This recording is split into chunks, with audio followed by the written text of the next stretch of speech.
नागपूरच्या 0 mile metro station परिसरामध्ये आग लागली। धावत्या बसमध्ये शॉर्ट सर्किट झालं आणि आग लागली।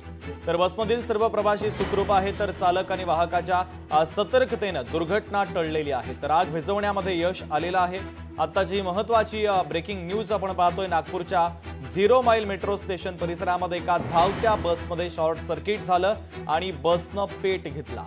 बसमधील सर्व प्रवासी सुखरूप आहेत, तर चालक आणि वाहकाच्या सतर्कतेने मोठी दुर्घटना टळलेली। गाडी चालली कुठे होती?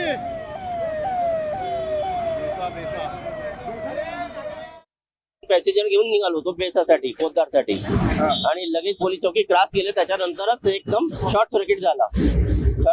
तर मी लेफ्ट साईडला गाडी दाबली आणि पॅसेंजरला पहिले अगोदर उतरवलं आणि फायर ब्रिगेडचं जे सिलेंडर होतं ते खोलून पहिले आग पूर्ण विझवायचे प्रयत्न केले, पण आग विझली नाही, भडक येते अजून।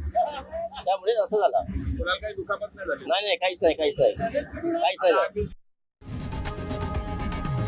लोकशाही मराठी ऐका, पहा, जागरूक रहा।